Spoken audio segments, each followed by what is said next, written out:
Hi there. So today we're going to complete looking at Land Back, a Yellowhead Institute red paper.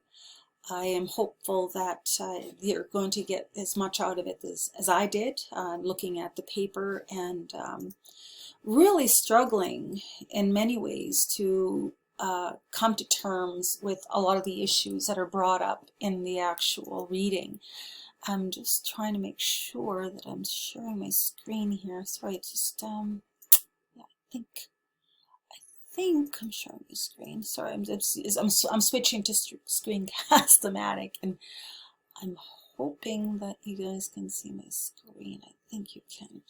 All right, so let's just get into it. Anyway, even if you don't, it's basically, I'm going to be talking a lot from the actual PowerPoint slideshow that I created for part 2. And it begins with looking at this part 2 of this reading. Starts with looking at Crown land. Indian reserves also fall under federal jurisdiction, both in the sense that Indians and lands reserved for Indians are federally governed, but also because reserves are held in trust by the federal government. So it starts to really look at this idea of the Crown lands and exactly what has that meant in terms of British law and Canadian law, in terms of how that has impacted the ability for Indigenous peoples to actually protect their lands and to get them back, land back. Reserves occupy about 0.2%, and we looked at that with Arthur Manuel's book. Tiny fraction, 10 million square kilometers, mostly Crown land. In British Columbia, for instance, 94% of the province is claimed as Crown land. The remainder of lands in Canada are held privately in fee simple tenure or as settlement lands controlled by Indigenous people via comprehensive land claim settlements. What is Crown land and how can Indigenous people get it back? The concept of Crown land derives from an 11th century British law that established that only the Crown could properly own land. This tenure regime became Canadian law through the doctrine of reception, another British legal framework, this one premised on the idea that a void of law existed in the colonies into which British subjects filled the vacuum. This was an imperial policy. On the ground, things were different. Indigenous law was very real, as colonizers quickly realized when they tried to gain access to lands and trade routes within Indigenous territories and failed to do so without consent. A diplomatic culture of Indigenous treaty making was adopted and governed by the protocols and laws of Indigenous nations, and we've talked about that in this class. But the imperial dream to exercise full control over the land in the colonies didn't die. As Canada gradually formed into a national state, the mythologies of Crown land solidified. To this day, the Crown as an entity that has changed radically since first contact, both in Britain and in Canada, presumes to hold underlying title to all lands in the country. Therefore, that is how the treaties are interpreted by the courts and governments, and that is how lands that have not been treated are interpreted too. Keep in mind, treated lands from the perspective of the original version of the treaties that really isn't talked about in the reading. From the perspective of the oral versions, we never did cede, surrender, or release our lands, right? They were land sharing agreements.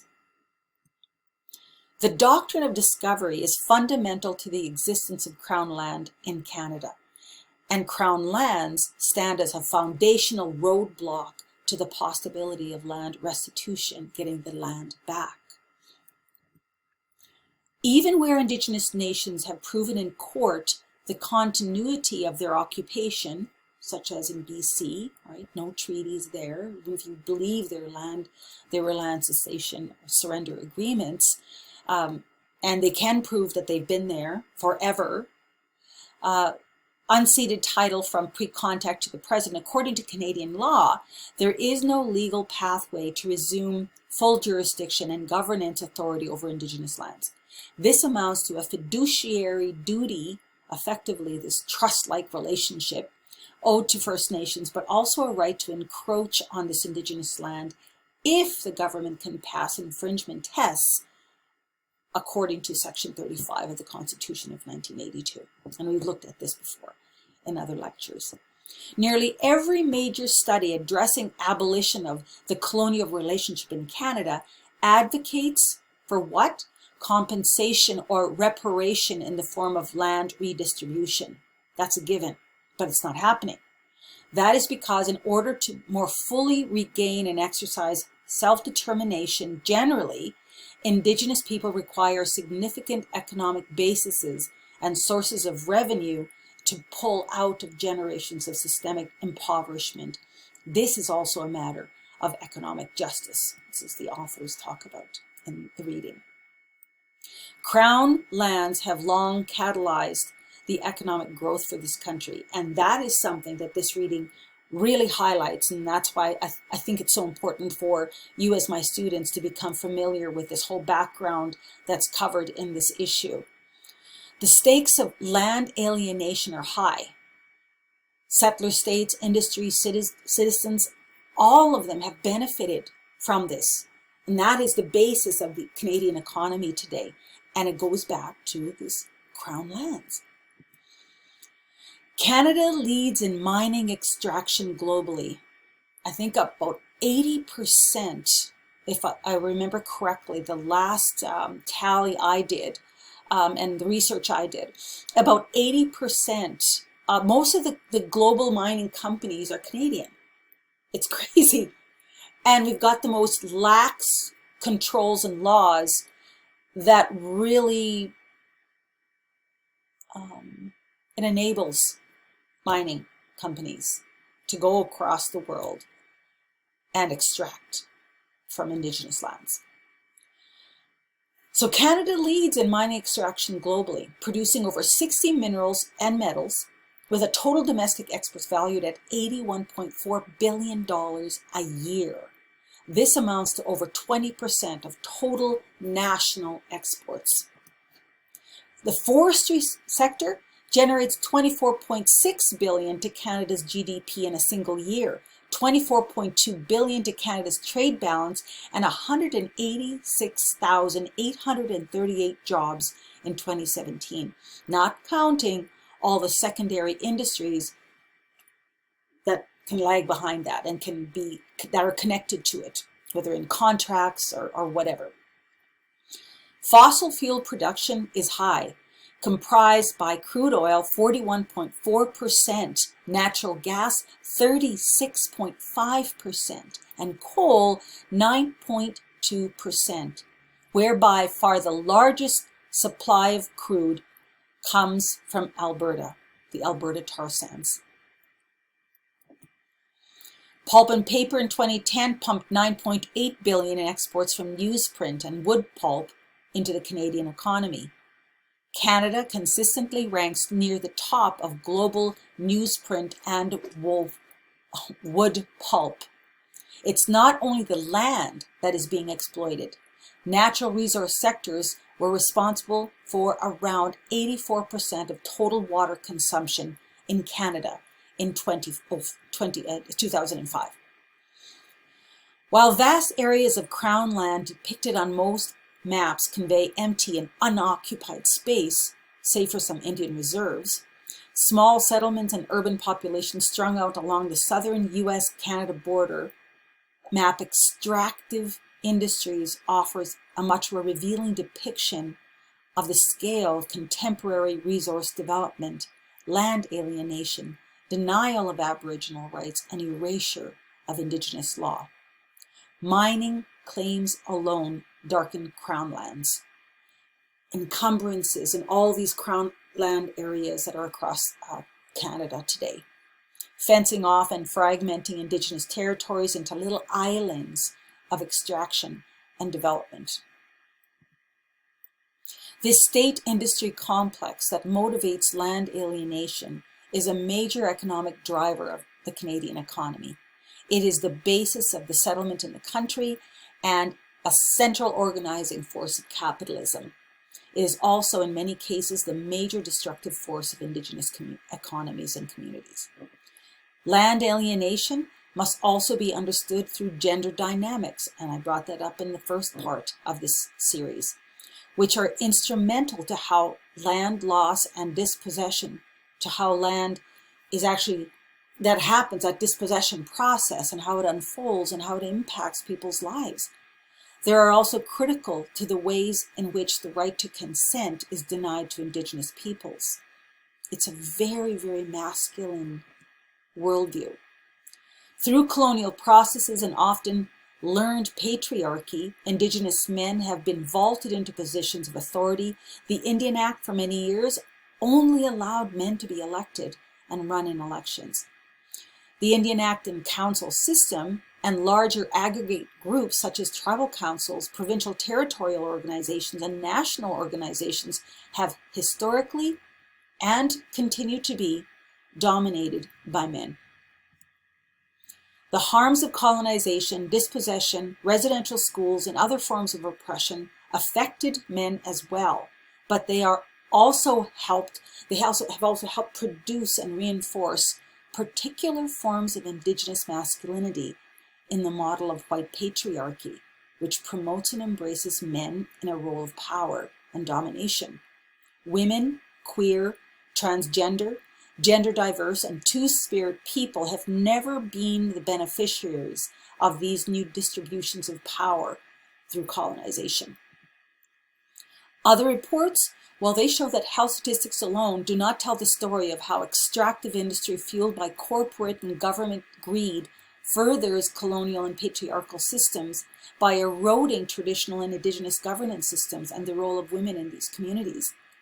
There is also evidence linking extractive industries to conditions that lead to gender-based violence, such as increased levels of crime, drug, and alcohol use. Man camps, in particular, have been linked to domestic violence, sexual assault, rape, and sex trafficking. This is another form of slow violence that is linked to the processes of alienation from Indigenous land. When Indigenous people contest, fight against the authority of the province or the regulatory processes that fail to acknowledge their lack of consent, companies can take advantage of a legal system that's been built to protect the interests of property. One legal mechanism in particular, the injunction, is often used to expedite the use of force against First Nations, and we've seen that very clearly here in Canada over the last 2 or 3 years. Injunctions have worked as a blunt instrument in opposition to Indigenous law. First and foremost, the issue of cumulative impacts is a matter of consent. If the total impacts of development are not transparent, how can First Nations make informed decisions about extraction on their territories?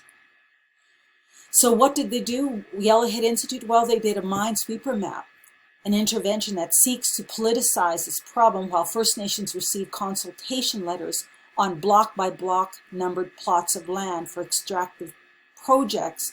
The scale of how these encumbrances fit together is often hidden from view. Second, when cumulative impacts are not understood, it creates a legal and policy problem. A lack of legitimate cumulative effects assessment abounds in the regulatory process. It's very flawed. The regulatory process is very flawed in this country. Third, and perhaps most importantly, cumulative effects intersect and compound the impact of colonization. The result of this development and encroachment is not merely an issue of shifting land tenures. Denial of Indigenous rights and access to the land is tied to assimilation, language loss, and of course, culture loss. We must understand that cumulative impacts are a key factor in diversity loss throughout the country. Indigenous communities are restoring damaged and alienated lands through food sovereignty, but toxins that have been compounded in foodstuffs and rivers over time, they're going to have to be cleaned up. It's a process of renewing our relationship with the land. Extinction is the untenable alternative to this incredible reclamation and exercise of Indigenous law that's underway right now. And we see it across the country. Reclaiming it, to save it, to protect it. There are three broad areas of alienation that are described in the report. First, there are the legal fictions created by the Crown, and it empowers itself through it, its own legal systems, and it makes the stealing of Indigenous lands legal. These have, over a very short period, gestated a regulatory maze that Indigenous people are today forced to understand and navigate. What were once lands and waters that Indigenous people exclusively managed in accordance with their own laws and governance systems are now an overlapping mix of private lands, mining permits, forestry licenses, conservation zones, transmission corridors, and so on. Second, there are the impact of these activities on the land and on Indigenous cultures and worldviews. I don't even know how you could measure it. Assimilation and loss of culture are often cited as barriers to effective land restitution. Underwriting these losses is the attempted erasure of Indigenous law. Finally, Two-Spirit and queer individuals are impacted in unique and often more violent ways, excluded from new forms of Indigenous governance that privilege men, suffering from the environmental consequences of toxin and the emergence of these man camps that accompany industry development and which leads to violence in the lives of Indigenous women specifically. So then it goes into part 3, looking at the recognition of the rights. Indigenous jurisdiction since contact has been a threat to colonization. It creates massive economic uncertainty for this country. In response, the state and private industry have developed strategies to address Indigenous demands in ways that maintain the status quo for Canada. In contemporary Canada, strategies have been pivoting around this new term that they keep bringing up, recognition. For example, resource revenue sharing policies have been introduced by the companies and governments, and ownership stakes offered on major infrastructure development projects. How do these measure Indigenous demands? Are they meeting them? What are the limits to their recognition? In what ways are Indigenous people willing to compromise or negotiate their jurisdiction? And it's happening every day. One way that governments seek to manage any assertion of Aboriginal rights has been to download the responsibilities, especially the duty to consult and accommodate, to the private sector. Impact and benefit agreements, you may have heard of them, IBAs, private commercial contracts that are increasingly being negotiated between Indigenous peoples and industry in the accommodation phase of a project. IBAs go by many names, including partnership agreements, benefit agreements, access and benefit sharing agreements, accommodation agreements, participation agreements, exploration agreements, or mutual understanding agreements. So they're all fit in to IBAs. Cases established that the federal and provincial governments have a duty to engage with First Nations when their rights are in danger or of infringement, to protect them from being run roughshod over by industry. The duty to consult and accommodate is a constitutional right protected under Section 35 of the Constitution Act of 1982, and we've dealt with that a lot in this course. The first concern of IBAs that raised regarding the duty to consult. This is the issue. Is Indigenous and human rights obligations being effectively addressed? By the government? No. By industry? Well, I guess we could say that they're masking it. But certainly the government isn't meeting its own duties to do that.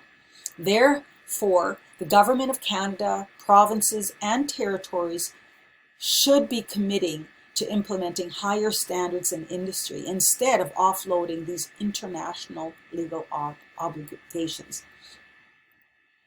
Because Canada signed on to some UN covenants, and they're actually violating them in the way that they're dealing with this right now.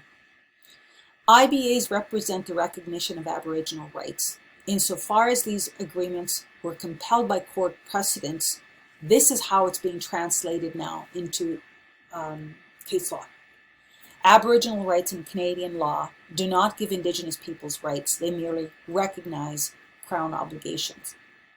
And to the extent to which inherent Indigenous laws are recognized through the IBA is very questionable. I would say they're not even being recognized at all. Wet'suwet'en Unist'ot'en territory point in case. IBAs are private law contracts. Many times, due to confidentiality clauses in the agreements, chief and councillors are prohibited from even sharing with their communities what they're negotiating. Once the agreements are signed, even if the community is informed, they remain confidential documents that cannot be shared for the benefit of other communities. According even to settler law, at least on title lands, Indigenous nations are the proper title and rights holders. This was affirmed by the Supreme Court decision of Delgamuukw and Chilcotin decisions. Though the courts have been shy to admit it at times, the fact of collective land rights held at the level of the nation implies their governing authority. Therefore, the proper title and rights holders should be making decisions on issues affecting their territories, which bears on the legality and legitimacy of IBA negotiations. Wrapped up in the recognition paradigm across Canada, a trend has developed over the past decade in which provinces share resource revenues with First Nations, revenue that flows from the extraction of First Nation lands. But how far do these agreements actually go in recognizing Indigenous jurisdiction and consent? So you have IBAs and then you have these GRRSs, right? And they both undermine Indigenous jurisdiction and Indigenous law, both of them. There is, of course, a strong treaty claim for these government resource revenue sharing agreements. The fact is, there is an escalator clause for resource revenue sharing on treaty lands, indicating that annuities would rise based on Crown revenues. Thus, if we look back at how much resources have been extracted from treaty lands, there's a massive debt owing to these communities today. So then he starts talking about reclamation, this whole area, and I'm not going to get too much into it. There's just a couple of slides that cover it in the slideshow. Indigenous people in Canada, this has represented a multi-pronged attack on Indigenous jurisdiction, invoking a variety of legal, policy, and effectively military strategies. We go back to this idea of reclaiming the land. The consequences of this attack, whether slow or fast, have amounted to cultural genocide and a subsequent adoption of patriarchal, misogynist attitudes in many communities. As Crown strategies change and adapt, small spaces are made to permit incremental progress for Indigenous communities, but it's not happening fast enough. While these result in recognized rights on the ground, some power over lands and resources, they don't breathe life back into Indigenous jurisdiction over territories. So then it ends looking at this idea that we're in a crisis. And if Indigenous people don't get land reclamation in front of them, it's affecting everybody, not just Indigenous people. The continuity of life. The stakes of these struggles are immense.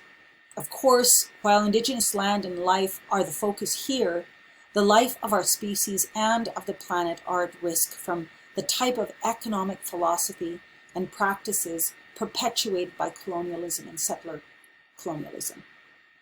So much so that in May 2019, the UN, United Nations Global Assessment Report on Biodiversity and Ecosystem Services found that human activities are rapidly stripping the planet of biodiversity, contributing to the ecological devastation brought by climate change.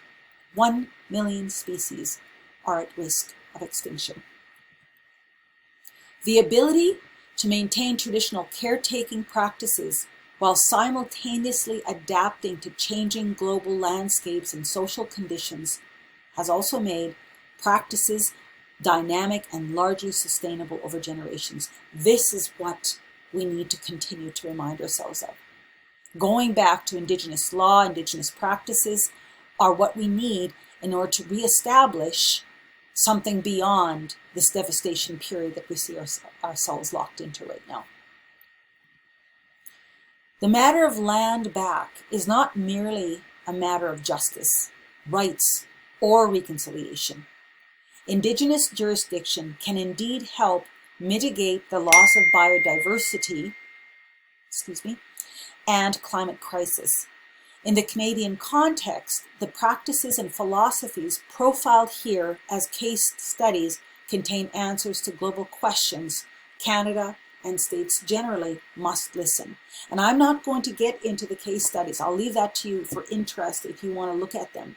Unistoten is one of them that is included in the research of the Yellowhead Institute. The primary focus of this lecture is to try to again bring you back to where we've been going all semester long, recognizing globally Indigenous rights, jurisdiction to land and reclamation should be a central focus of policymakers today. So the UN's Global Assessment Report on Biodiversity and Ecosystem Services, this is some of the stuff that was noted in it. Advancing knowledge, co-production, and including and recognizing different types of knowledge, including Indigenous and local knowledge and education, that enhances the legitimacy and effectiveness of environmental policies. And again, the actual report said promoting, strengthening community-based management and governance, including customary institutions, management systems, co-management systems involving Indigenous peoples and local communities. As well, the report recognized land tenure, access, and resource rights in accordance with national legislation, the application of FPIC, free, prior, and informed consent, improved collaboration, fair and equitable sharing of benefits arising from the use, co-management arrangements with local communities. So that theme, co-management with Indigenous peoples' voices as part of a solution moving forward. However, it doesn't go far enough. The report fails to provide a gender analysis or offer recommendations to support the work that is disproportionately shouldered by Indigenous women or women-identified individuals. Second, the UN is an organization of states. First and foremost, defends the territorial integrity of sovereign states. That means that states are the primary vehicle to address climate change today and the loss of biodiversity. Even while the UN recognizes the harms states perpetuate against Indigenous peoples, including denying consent, they cannot imagine non-state Indigenous-led solutions that may threaten the state system. And I've seen that in my own work as an activist.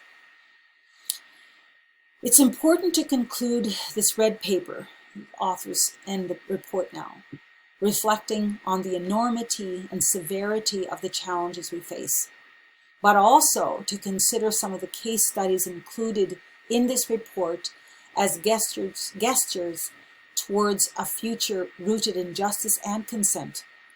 Indigenous-led solutions exist. They're on the ground right now in front of us. While we all grapple with structural conditions that stall genuine transformations of our relationships with the land, water, and each other, there are signs Indigenous people are being heard. The efforts described here to get land back represent a movement towards hope. And that's the reading. That's what I want to cover with you. And I also want to encourage you, if you aren't a subscriber to Briar Patch, this edition here last month is a good one. Yeah, it's an absolute great edition, the Land Back issue. And there's some amazing people that are highlighted in here. Two-Spirited, definitely there's an article here, of course, from the Wet'suwet'en Unist'ot'en people, and some good stuff here about the prairies. So the Land Back issue, Briar Patch, I encourage you to actually Google it, and they're online, so you would be able to find them. So with that, I think I am done recording for the day. So I will leave it at that. It's a shorter day, it's a shorter recording, but it's a heavy read. That's why I wanted to make sure that I covered the Land Back issue from the Yellowhead Institute in 2 parts. And you will only be responsible for the PowerPoint slideshows. I will be taking a question or two, probably just one, from the actual PowerPoint slideshows that I provided here. Okay, so hope everybody's being safe. My life has kind of got a little bit topsy-turvy, but hey, we're gonna get through this COVID thing. I'm convinced of it. Take care, and I'll talk to you soon with recording next week. Bye.